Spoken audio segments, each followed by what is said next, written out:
Hey YouTube, welcome to the dojo. You're here with Samurai Man. And to start off my first I'm Back review, I decided to do something that I thought was very impressive. I actually just got in the mail today. And that's going to be the unique Toys-Mania King. And it's actually a really, look at this beautiful design. This is actually a really awesome, just the box by itself. See here on the side, it's even got like a nice little Mania King with the crown logo, which is really cool. Unique toy, if you can't even see that, unique toys. Go one. I don't know, Geo. But yeah, that's a really awesome. This is a representation of the Galvatron, and wow, blah, blah, blah. He looks great. They did a really awesome job. This is the most definitive Galvatron we will probably ever get. I don't think I've ever seen. Well, no, obviously we've had the G1 toy that has the cannon mode, but other than that, I think we had that. I know the Henke Galvatron, which was like a tank.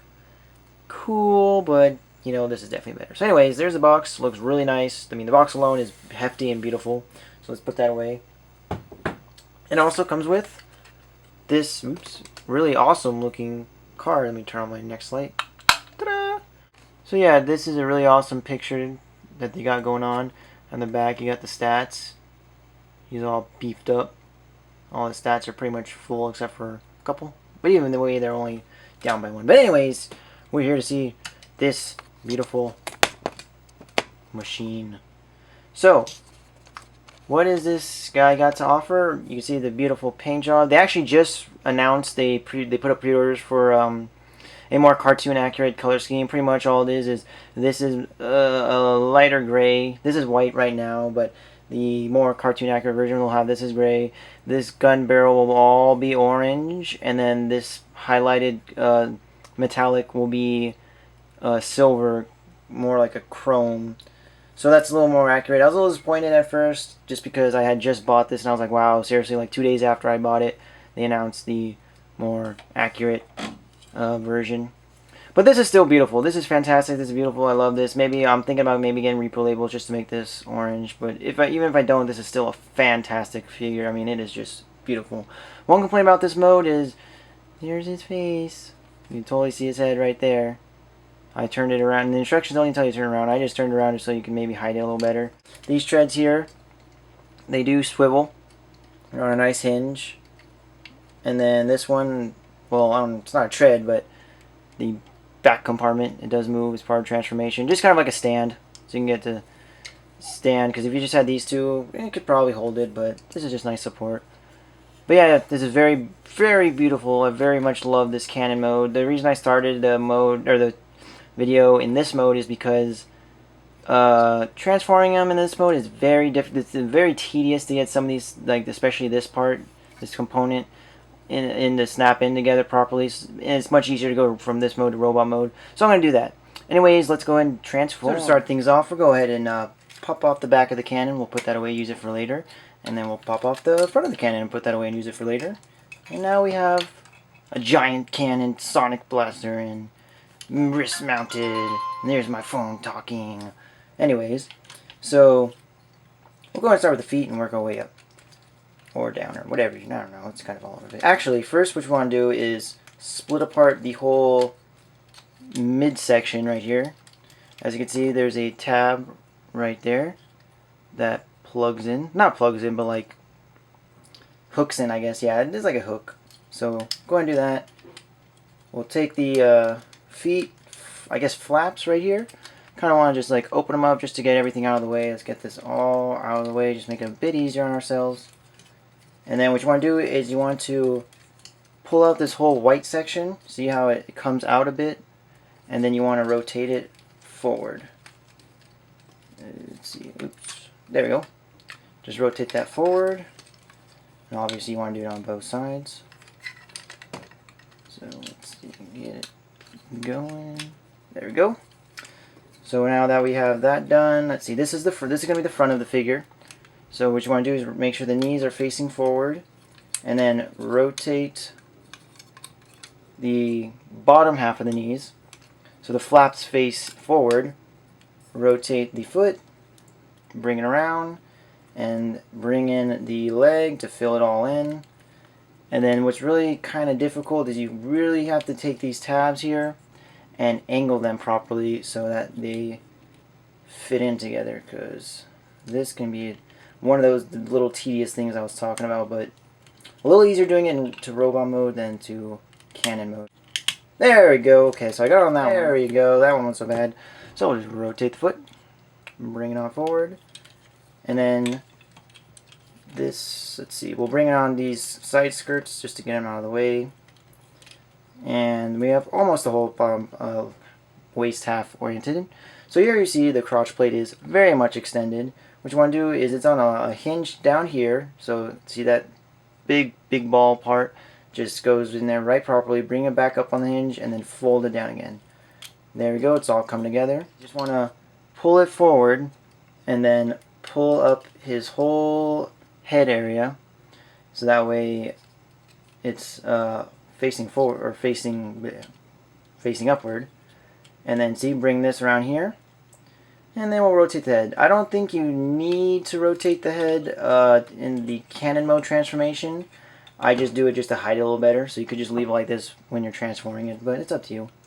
We'll rotate these shoulder parts, so that way, or actually here, it's on a hinge, so what you want to do is fold it in that hinge, slides in beautifully, and again, there we go, and then just bring them up, and it all comes together very nicely. So next what we're going to do here is, here's the arms, we're going to fold them out, see how they just tabbed in right there. Then what we're going to do is bring this piece forward, this is the forearm, we'll fold out the fist to get it out of the way. Really interesting engineering on this part, because what you want to do is you want to bring there's a lot of hinges going on here. You can see there's 1, 2, 3, 4 hinges on this joint, and part of it's just part of the elbow joint, but there's a lot going on, so it's really interesting. So you just want to just line it all up and fold it in together. If I could find, oh, here we go, and there's a tab at the top there. There you go. So we're going to do the same thing on this side. We'll go ahead and fold out the fist first just to get it out of the way, and bring this, I guess, wrist slash forearm forward, and then we'll bring up the whole back of the forearm forward, and just kind of want to slide everything forward. See how it all just slid in there?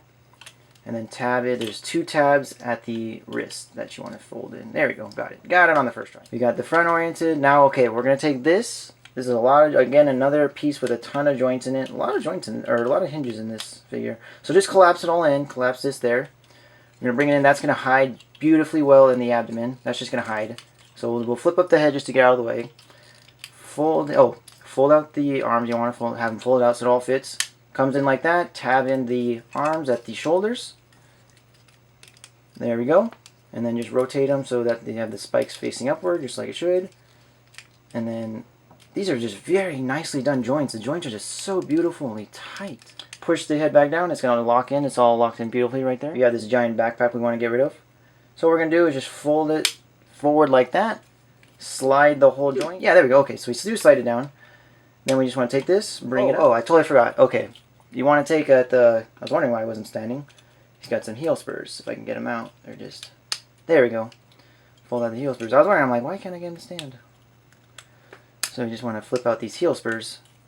There we go. Now he's standing like a champ. Take the cannon piece and just, let's find the tabs. See, there's 2 slots in there, and then 2 tabs on each side. So just tab them in together, nice and snugly. He's got a hole in his forearm to tab it in with the peg. Wowee, wowee. He is just so freaking beautiful. He's going to look great in my collection. I have the second run of Hegemon on pre-order, so I am very excited to have them compared side by side. So with the articulation, we have rotation at the shoulders. Very nice, solid, clickety-clack rotation. You don't hear it, but you can feel it. We have a bend at the elbow. Very nice. And then if you want to swivel at the bicep, got that as well. Wave his cannon at you. He's actually got a little bit of finger articulation. They're all connected, all 4. Yeah, he's got 4 fingers, so I thought he might have had 3. But yeah, they do have a knuckle joint. I don't know what you would use it for. Maybe there's going to be like an add-on. You can get like a pistol or something later on. But you do have that. His head's on a nice ball. Get a good amount of rotation. Not a little bit up and down, mostly just, you know, all-around rotation. He does have a waist swivel, so that's nice.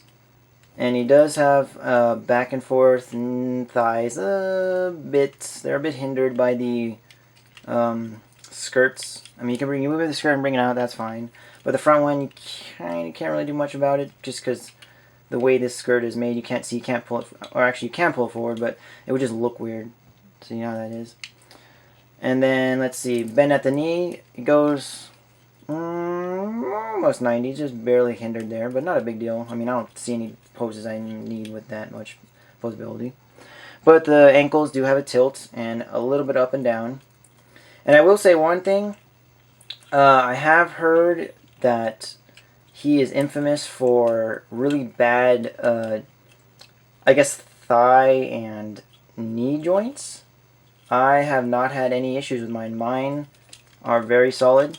You see he's not moving at all. His legs are not moving. I can shake them, whereas I've seen other people's, you shake them, their legs are wobbling all over the place. So, good to know that they did fix that QC issue. They did listen. So if you do plan on buying this figure, you're probably going to get the one with the better QC issues now that you've bought later on. But yeah, this is a very nice, awesome figure. Let's go ahead and do some comparison shots. As you can see, I have him here with the Voyager Age of Extinction Prime. And he is a tad shorter at the head. I mean, if you count the backpack, he is taller, but he's just a tiny bit shorter, which is not a big deal. So he's about Voyager size. So that's a decent, I'd say that's a good size for him. He doesn't need to be bigger. This is perfect. His cannon mode is perfect. His robot mode is perfect. His paint apps are 99% perfect. I do have a little mesh right here. You can't obviously see it from there. And I just noticed there's a little something there. Again, very minor, so not a big deal. I say 99%. So overall, fantastic figure. You need to get your hands on this. Great figure. Beautiful collection. You'll never, if you don't want this one, pre-order the vintage color, I believe is what it's called, edition, which is a more accurate color scheme from the 1986 movie. And so, yeah, get your hand on some version of this because it's freaking awesome. Anyways, guys, this has been Samurai Man. I want you all to have a great day.